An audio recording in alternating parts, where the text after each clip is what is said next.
बच्चों, आज का विषय है जयशंकर प्रसाद का गीत। आपके पाठ्यक्रम में इनका एक गीत लिया गया है लाहर से। लाहर इनका प्रसिद्ध गीत संग्रह है, इसमें से एक गीत लिया गया है। यह गीत जागरण संबंधी गीत है, जिसमें प्रकृति के सौंदर्य का अद्भुत चित्रण किया गया है। जैसा कि आप लोगों को कक्षा 11 में मैं बता चुका हूँ, प्रसाद जी छायावाद के प्रवर्तक कवि माने जाते हैं। वैसे तो छायावाद का आरंभ 1916 से ही हो जाता है, लेकिन 1919 से छायावाद का आरंभ माना जाता है। 1916 में जिस समय आचार्य महावीर प्रसाद द्विवेदी जी निराला की कविता जूही की कली को अपनी सरस्वती पत्रिका में प्रकाशित होने से मना कर देते हैं, उस पर अश्लीलता का आरोप लगाते हुए, तभी से छायावाद लेखन आरंभ हो जाता है। छायावाद का मतलब होता है किसी सूक्ष्म वस्तु में, किसी स्थूल वस्तु में, सामने दिखाई देने वाली वस्तु में उस परम सत्ता अर्थात परब्रह्म परमात्मा के दर्शन कर लेना। छाया रहना, ढका रहना, ऐसा लगे कि किसी ने आच्छादित कर रखा, किसी ने ढक रखा है। जो समय आया, उस समय के सभी रचनाकार, जितने भी रचनाकार रचनाएं लिख रहे थे, उनकी रचनाओं में एक बात मुख्य रूप से हुआ करती थी, अध्यात्म कहीं ना कहीं उनकी रचनाओं में देखने को मिल जाया करता था। प्राकृतिक सौंदर्य विशेष बात हुआ करती थी। द्विवेदी युग की कविता की विशेषता थी, उसमें तीव्रतात्मकता होनी चाहिए, आदर्शवादिता होनी चाहिए।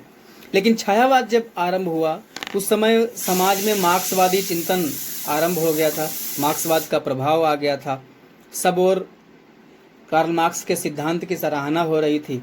भारत में भी मार्क्सवादी चिंतन से कुछ लोग प्रभावित हुए, जिनमें से प्रसाद जी एक रहे हैं।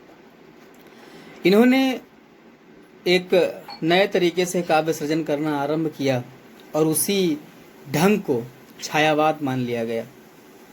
छायावाद के 4 आधार स्तंभ माने जाते हैं, प्रसाद, पंत, निराला और महादेवी वर्मा, जिनमें से 3 प्रमुख हैं, जयशंकर प्रसाद, सूर्यकांत त्रिपाठी निराला और सुमित्रा नंदन पंत। वैसे तो निराला किसी श्रेणी में आज तक आए नहीं, द्विवेदी युग से लिखना आरंभ करते हैं, प्रगतिवादी युग तक लिखते हैं, लेकिन किसी परिपाटी में बंध कर नहीं रहते हैं। ऐसा नहीं कि एक परंपरा को लेकर के चले, इनके मन में जब जो विचार आया वो लिखते गए। इनके छंदों को लोगों ने केचुआ छंद के नाम से पुकारा है। केचुआ छंद, कहीं एक पंक्ति छोटी, दूसरी पंक्ति बड़ी, तीसरी उससे बड़ी हो सकती है या बहुत ही छोटी हो सकती है, इस तरीके से तो छोटी बड़ी पंक्तियां लिखा करते थे। हाइकू और सानेट छंद जो विदेशी छंद हैं, उन पर इन्होंने अपनी रचनाएं प्रस्तुत की।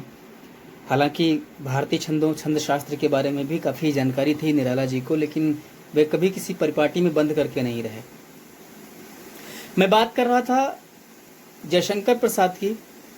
लाहर से आज आप लोग गीत पढ़ेंगे। हम पढ़ना आरंभ करते हैं बिना किसी विलंब के। आप लोग किताब सामने रखिए, किताब से पढ़ते रहिए। बीती विभावरी जागरी, अंबर पनघट में डुबो रही तारा घट उषा नागरी। खगकुल कुलकुल सा बोल रहा, किस लय का अंचल डोल रहा। लो यह लतिका भी भर लाई, मधुमुकुल नवल रस गागरी।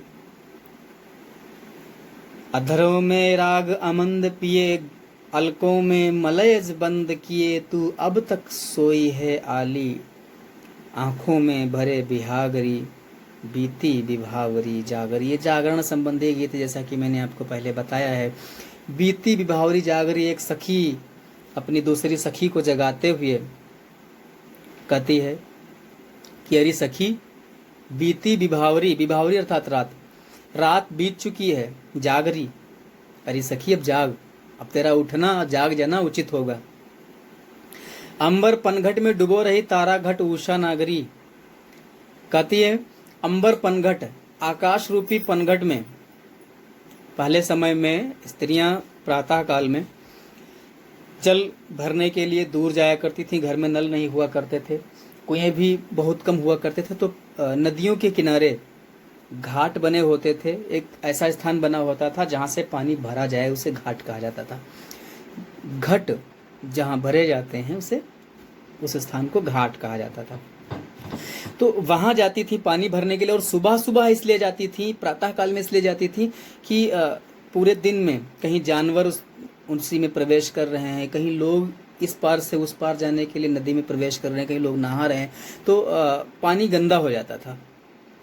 और सुबह सुबह पानी भरना इसलिए अच्छा होता था कि रात का पानी स्थिर रहता था, गंदा नहीं हो पाता था, इसलिए सुबह सुबह पानी भर लेती थी तो स्वच्छ पानी मिल जाया करता था। तो जैसे ही सुबह होती थी, औरतें, महिलाएं, बच्चे अपना मटकी लेकर के, पात्र लेकर, बर्तन लेकर के पानी भरने के लिए निकल जाते थे। तो वही एक दृश्य, एक चित्र उपस्थित करते हुए कहती है कि अंबर पनघट में, आकाश रूपी पनघट में उषा नागरी, उषा रूपी चतुर स्त्री। उषा, सुबह के समय जो प्रकाश फैल जाता है, उस प्रकाश को, उस लालिमा को उषा कहा गया है। उसको एक स्त्री के रूप में चित्रित किया गया है, प्रसाद जी ने चित्रित किया है कि उषा रूपी चतुर स्त्री। नागरी, नागरी माने चतुर। नागरी क्यों कहा गया है? कक्षा 10 में आप लोगों ने पढ़ा होगा कि मेरी भवबाधार और राधा नागर सोए जातन की झाई पर श्याम हरिद्युति होए। तो वहाँ जो नागरी शब्द का प्रयोग किया गया, वही नागरी ये भी है। नागर नगर में रहने वाले व्यक्ति को कहा जाता है, और नागरी नगर में रहने वाली स्त्री को कहा जाता है।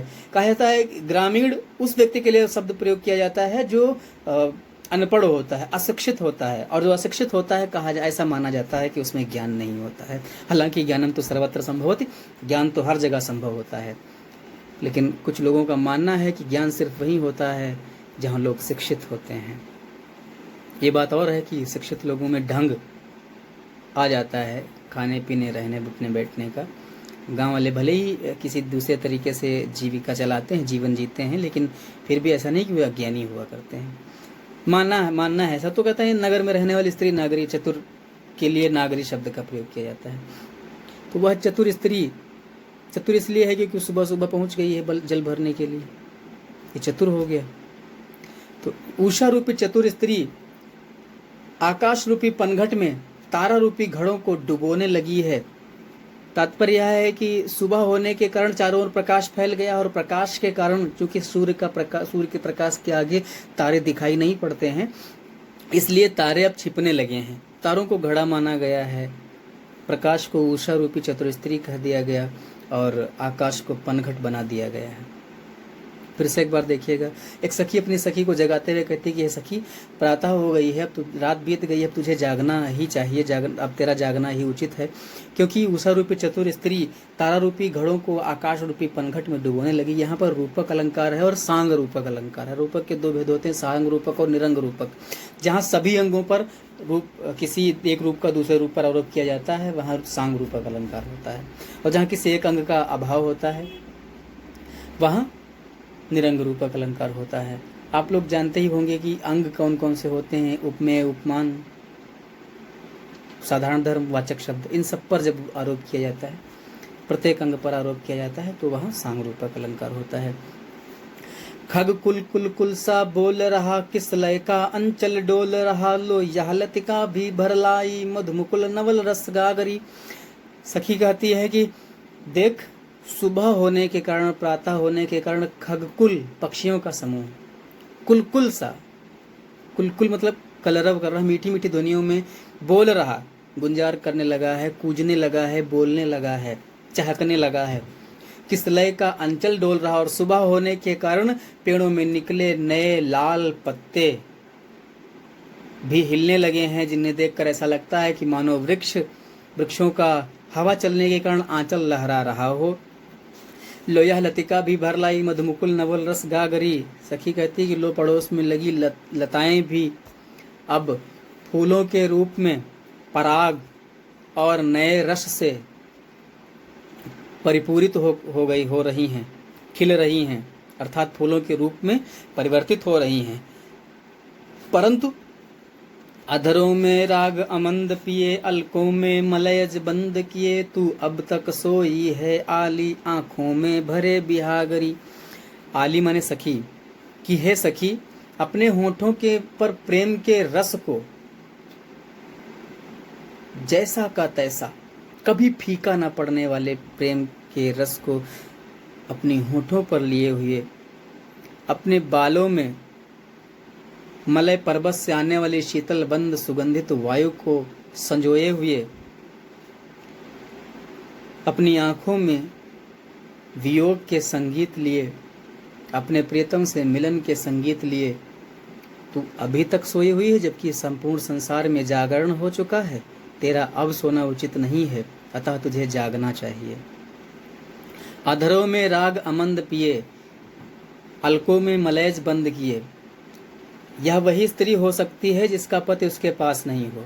होठों की लालिमा फीकी नहीं पड़ी है, बाल सुलझे हुए हैं, उलझे नहीं हैं।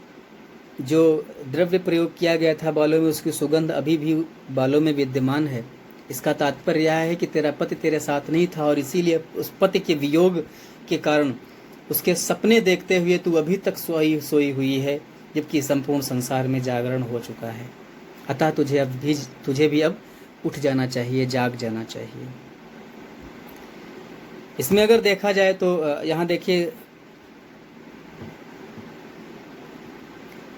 कुलकुल जो शब्द का प्रयोग किया गया, यहाँ ध्वनि साम्य अलंकार कह सकते हैं, पुनरुक्त प्रकाश अलंकार कहते हैं। लेकिन खगकुल, कुलकुल साहब बोल रहा तो खगकुल और कुलकुल, यहाँ जो शब्द प्रयोग किया गया है ये आपका यमक अलंकार की ओर संकेत करता है। और रूपक अलंकार आपको बता ही चुका हूं मैं। अनुप्रास अलंकार आप जानते हैं कि किसी भी पंक्ति में, किसी भी छंद में अनुप्रास अलंकार पाया ही जाता है, क्योंकि अनुप्रास के 5 भेद होते हैं। छेका, वृत्या, श्रुत्या, लाटा, अंत्य अनुप्रास, 5 भेद होते हैं। तो कोई ना कोई भेद अवश्य मिल जाता है। आप पढ़िए ध्यान से, जहाँ समझ में ना आए हमसे फिर से पूछिएगा।